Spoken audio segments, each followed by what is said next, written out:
Hi guys, it's Sam here from Walkgate Studios. Got another video today. I've been requested to do a video on urban basing, some rubble and those sorts of things. I want to kind of go through my process on making those sorts of bases. So start with, I'm actually going to do this base for an impulsor. I think it's actually a Gladiator tank. So nice big, I think it's a 100mm base, and got the flying bit in the middle, which is going to be an interesting thing to work around. And I've cut some bits of sprue, just little bits of sprue, and jagged them off and made them a little bit irregular. I've also got some bits of old kits. I think this is of a night kit on something, I think it's the big melter gun there. I've got an old base from, I think, one of the Assault Marines kit, and just some more stuff like that. So I hack bits up with my clippers and stuff and make it a little bit irregular so it looks like battlefield debris. That's the first part. Get that stuck on with some plastic glue onto the base and let that dry. That's the first part of it. The next part is grabbing some of this. This is kids playground sand. It's sterilized straight away, so it's good to work with. And what I like doing is kind of shaking it a little bit to get a lot of the bigger rocks to the top. And with that, you can kind of get some of the bigger rocks over here. You can kind of see where it goes. And you can also kind of put your fingers through it and just kind of pick some of the bigger rocks up. And we're going to need to do that with some of the rubble on this basing. I use PVA glue.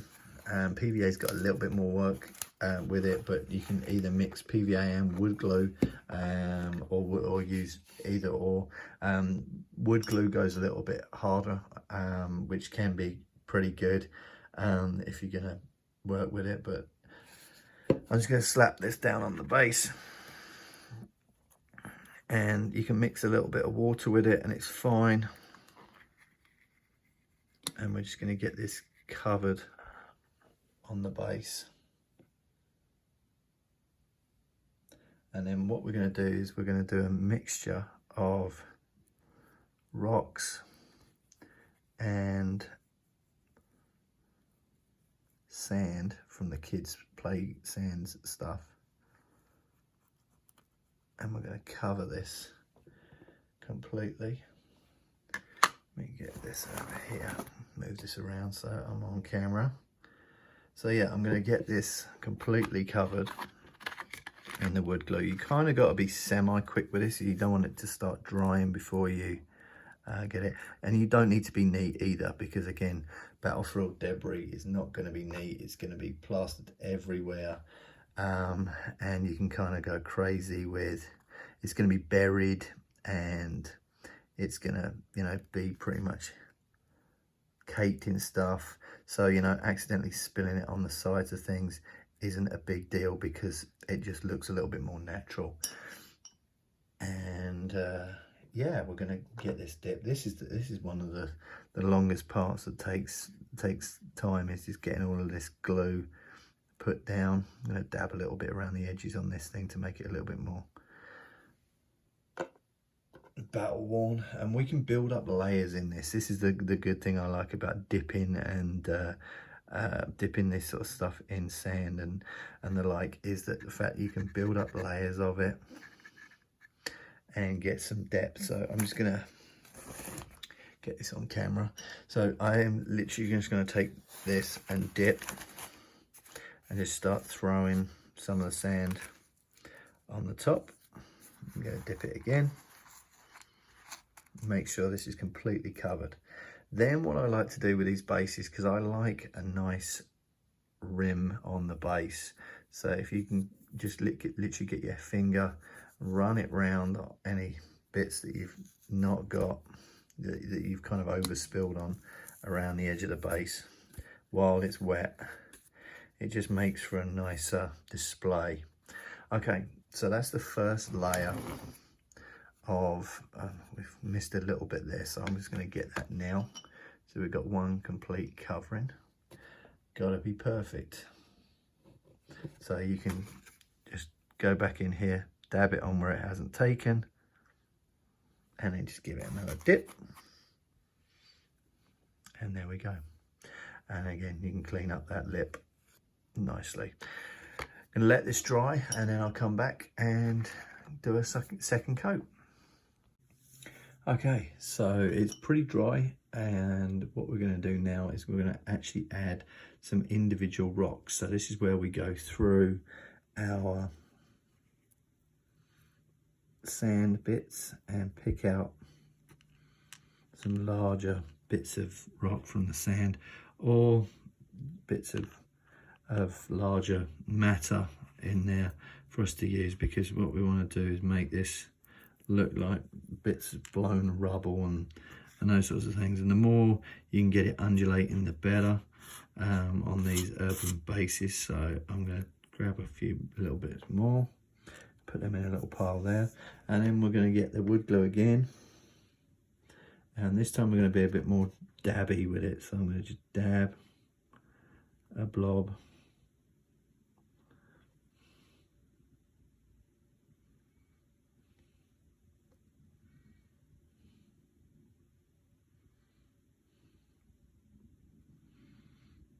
and get these all kind of positioned nicely. And then all I'm going to do is just literally pop these rocks onto these spots randomly on the base, just to give it a little bit more of a rocky look. I don't normally do this. I like the randomized kind of amount of stuff when you do the dip, but this base being urban in particular, it's kind of nice to get these bits done. And then there's a big chunk which I'm going to put kind of right here by this bit, so going to give this an idea of it being a bit crazy. And we're going to put this next to this one. I'm going to put these two together and put a bit more over here. Beautiful. And then what I'm going to do, because you'll actually see there's still some bits of white around the base, you can just gently sprinkle on the tops of these now and give it a bit of a shake off to get it looking perfect. So again, just a little bit of a sprinkle. And there you have it. That is going to be my urban base. So I'm going to wait for that to fully dry, and then we can get on with painting it. So I'll come back in a second.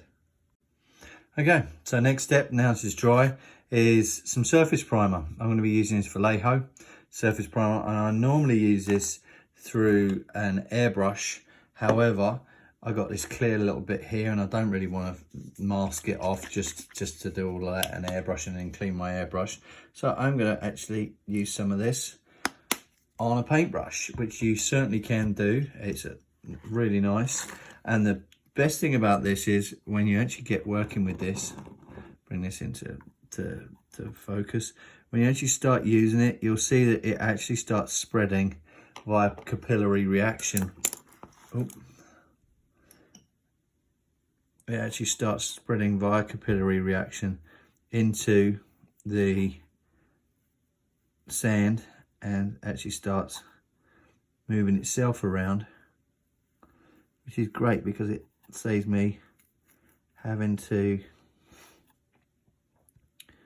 paint every single inch on this and kind of go crazy. So yeah, as long as there's plenty of water in there, this will just soak in. And a good thing that I like as well about doing this is you can kind of get into all the nooks and crannies. Using an airbrush, sometimes there's bits that aren't covered and aren't as complete as others, and this way you can get your brush on it. And again, this will go over all of the plastic sprue bits that you've got, any of the scenery that's been added on.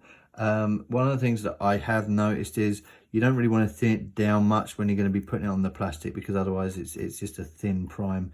It's just a bit too thin for that. Great for the sand, but you want to try and get as normal mixture as possible without it being watered down for all of the plastic bits. But the sand, no problem at all in watering the primer down a touch. just to make sure that we get that capillary reaction into all of the sand.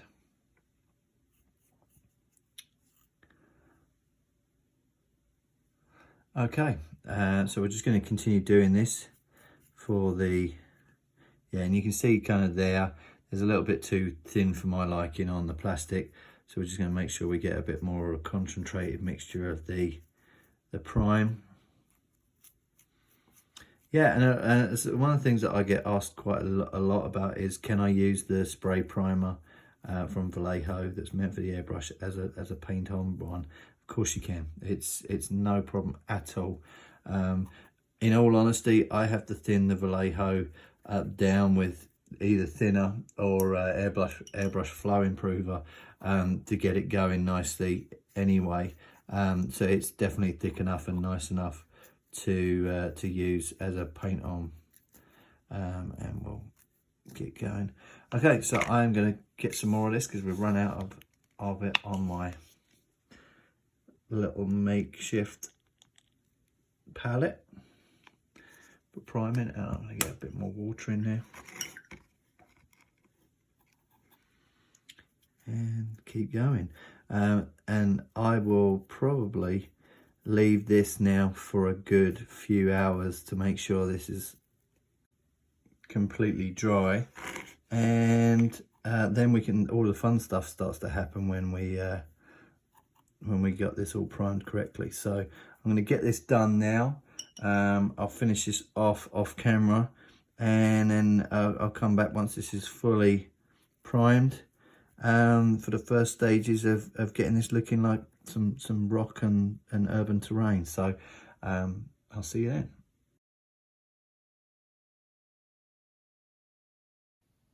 Okay, so base is dry completely. We're now going to go to town and get some greys on here. You'll see that where I've watered it down a little bit, there's natural patches around here that are lighter. That's good, looks good, it's natural. Being all one colour would be a bit weird on bases. So I'm going to go and do a little bit of general dry brushing now technique on here. I'm going to put a bit of Mechanica Standard Grey, this one here. Just on dry brush, and literally work this vast majority of it off on a bit of paper. This is to give us a bit of grey to work up from, so I'm going to just not go completely nuts with taking all the paint off. Just give this a good coat of paint on the dry brush side of things. You can always go back as well to your bit of towel and pick up a bit more of the paint, and I'm just generally giving this a nice base coat over everything to start working the greys to get it away from the kind of black. Even on some of the bits of scenery, we're gonna just give it a little bit of black just to start picking out some edges and those sorts of things. Perfect. Okay, so that's the first part. As you can see there, grey dry brushed pretty much everywhere on here. Next thing I'm going to do is grab some Celestra Grey from Games Workshop. This is a nice brighter grey, and we're going to do what I call a true dry brush with this now. So I'm going to get some paint on the palette, and I'm still keeping that grey. I didn't wash this brush out beforehand, so I want it to kind of blend in. And we're going to put this on here, but I'm going to take off a big chunk of this. One way to check on dry brushing is just run it on here. If you can kind of see, you know, on your knuckles or something like that, it starts picking out stuff on your knuckles, and you can work out how much paint is on your brush, and then we can start picking out some of the details on here, and you'll see it starting to take effect. And it's great. I love this combo of Mechanica Standard Grey and then Celestra Grey. It's a very, very nice progression of colours. They're still within the same colour band of greys as well. There's no sort of like massive amount of difference in the two colours. with browns or greens or anything like that. It's just a very natural, maybe a little bit of green in this or a little bit of yellow, but it's a very, very nice color, and it goes on and starts dry brushing things extremely well on my bases. And I've got my whole Space Marine army based like this. This style basing is going to go onto one of my Space Marine tanks, my Ultramarine tanks, so it's pretty good. You'll see that in here on this little bit inside, I'm just going to get chuck my dry brush in there, get a smaller brush and do exactly the same thing with a smaller brush. I only need to kind of pick out, I'm going to put some tufts in here as well. I'm just going to get a little bit on a brush here and just give this a little bit of a dry brush in here.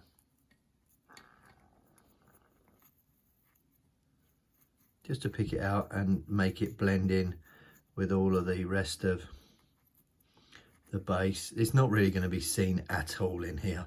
I just do it because I'm a little bit anal when it comes to stuff like that. So this all blends in, and as far as simple, quick and easy, you could do another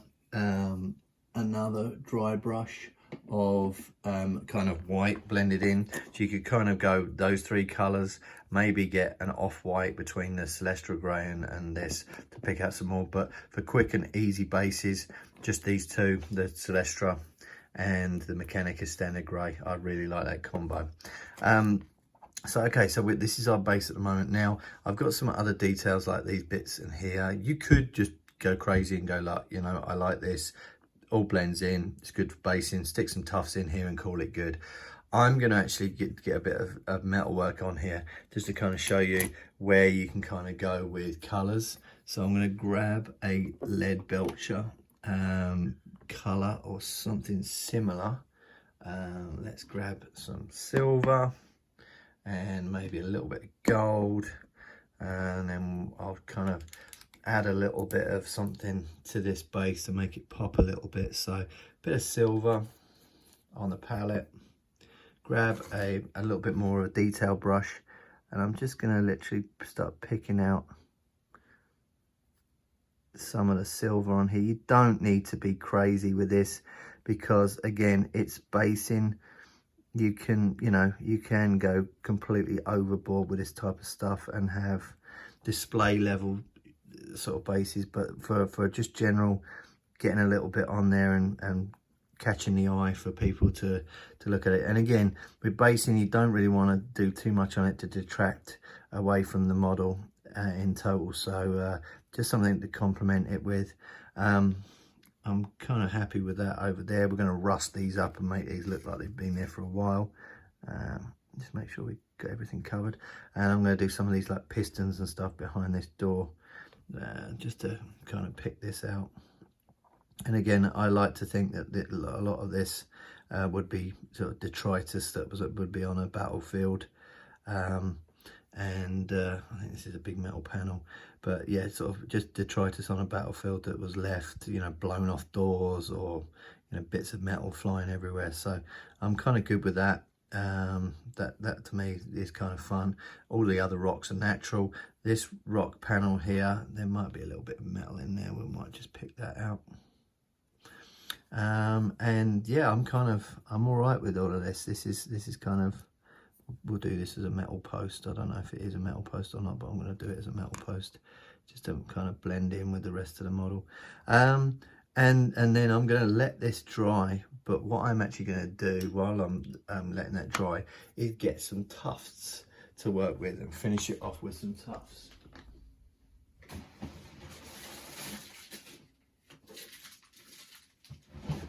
So I have a big bag of tufts, big bag, and with these I've kind of got a mossy feel to some of these, along with a little bit of random. So these are the moss tufts from, I believe, Army Painter, and they're really super good.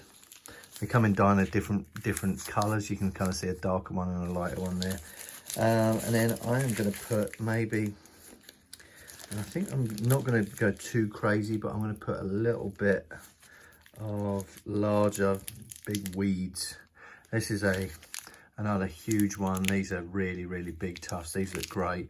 I'm actually going to break this up into smaller pieces and get that on there as well as them, because again, I kind of like the more natural feel. Tufts, super easy. You can just stick them straight on and they're reasonably decent and they adhere. I like to make sure, doubly make sure, and put them on with some super glue. So you can kind of get your super glue, dab a little bit in, and you know, if you're going to go for a natural look, dab them in places and put them in places that there would be weeds growing, kind of in crevices and stuff like that. So I'm thinking this is a battlefield that's maybe been there for a while, and sorry, I'll get that on camera. This is a battlefield that's been there for a while, and that there's a bit of vegetation is starting to grow back. I have my Space Marines fighting Death Guard a lot, so I like a little bit of greenery to kind of give that view that there may well be a bit of corruption there from chaos. And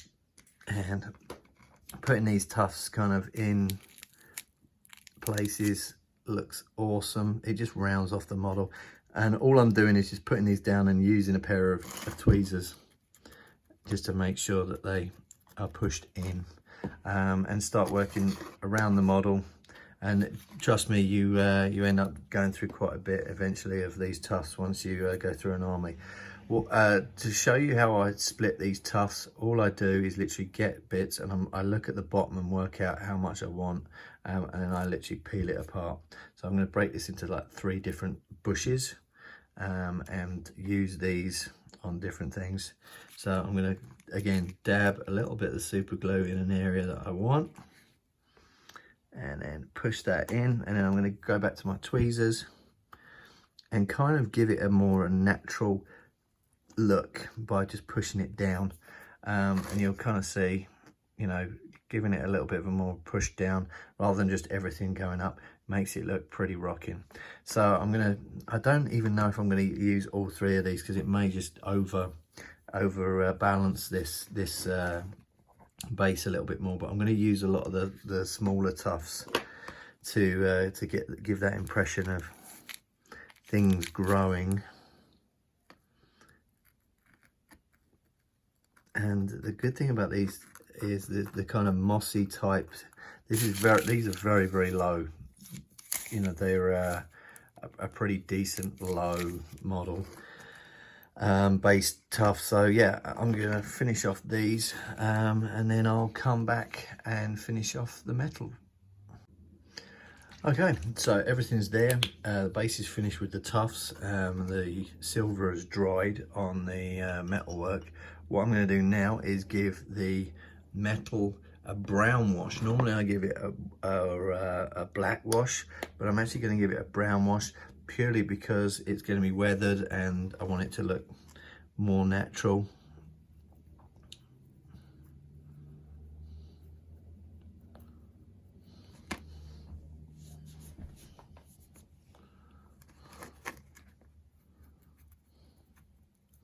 Just dirty.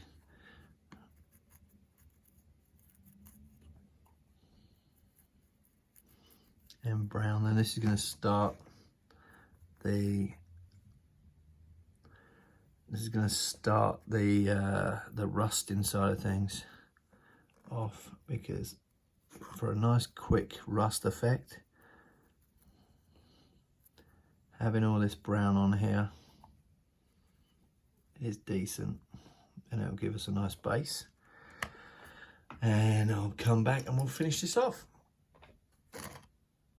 Okay, so the final bits that I'm going to do now, once the brown wash is dry, is actually grab this.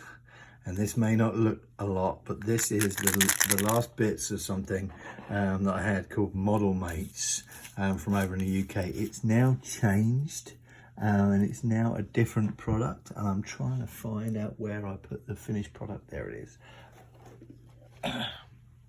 It's now something called a Rust water soluble paint smooth finish from a company called Dirty Down up here.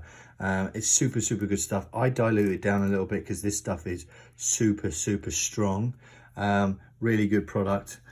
Just to give you an idea of what it looks like dry, here's a base I did exactly the same method for a flying base, for a Space Marine thing, and you can kind of see the little rust areas I put in there because there's, you know, with a war-torn battlefield, there's going to be little rust patches, a little bit of rust over here, but the coverage is really good. And I'll kind of show you what you can do with this after I've just done it to this and done the application side of things. So this is a water soluble stain, and as I said, I've got a little bit left over in another watered down, and it looks brown when you pour it out, and it's super good stuff. Love it. And I've used it for a few years now, and you just literally paint it on and it starts staining and giving that idea of it being super old. But the best thing about this product is that you can layer it up, and the layers on top of each other are superb. So I'm going to just do a gentle layer with the watered down version that I've got in my own little pot, and then show you what the difference is with the neat product, which is this one here. And I think I'm going to do a video on rust effects coming soon. Okay, so this is straight out the pot, and you'll kind of see the difference. It's like a thick, gloopy mixture, and I like to water it down a little bit, but this really does look like rust when it dries, and it kind of gives that real heavy rust effect. So I'm going to put a little bit on some bits. And then I'm going to actually use the watered down one for just patches on the base. So we're going to put a bit more of this in there, and just dot some stuff around on here, just to give the idea of, you know, it not being a uniform area. And this will dry very similarly to or exactly the same as the base that I just showed you a second ago.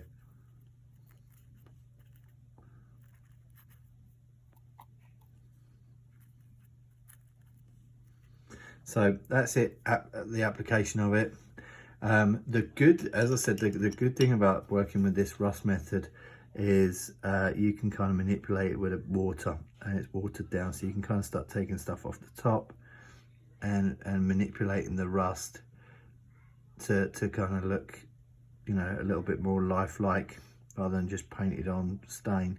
And again, rust is really kind of crazy with where it sticks and where it doesn't on real life stuff. So you know, I'm going to leave that to dry, but what I'm actually going to do is show you how to manipulate the dried stuff as well on this base. What you want to do is just load up with a little bit of water, and you'll see this here, and you can start taking off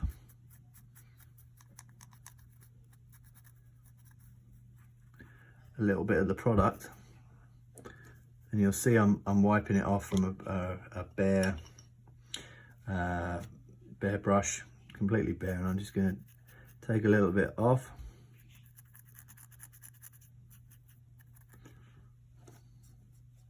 And it just gently removes it, some bits, and you're going to need to seal this with a matte sealant at the end, but you can manipulate it. It's water based and it reactivates with water as well, so you can kind of work off some of the rust once you've kind of got it on the model, which is kind of nice. So yeah, and you can give it like metal bits on the here and wipe it all off when you're done. But yeah, you can kind of manipulate it, and that's really the finished bases. That's what I do for these bases, and yeah, I think they look awesome, and you know, with a few tufts and a bit of dry brushing, they look great.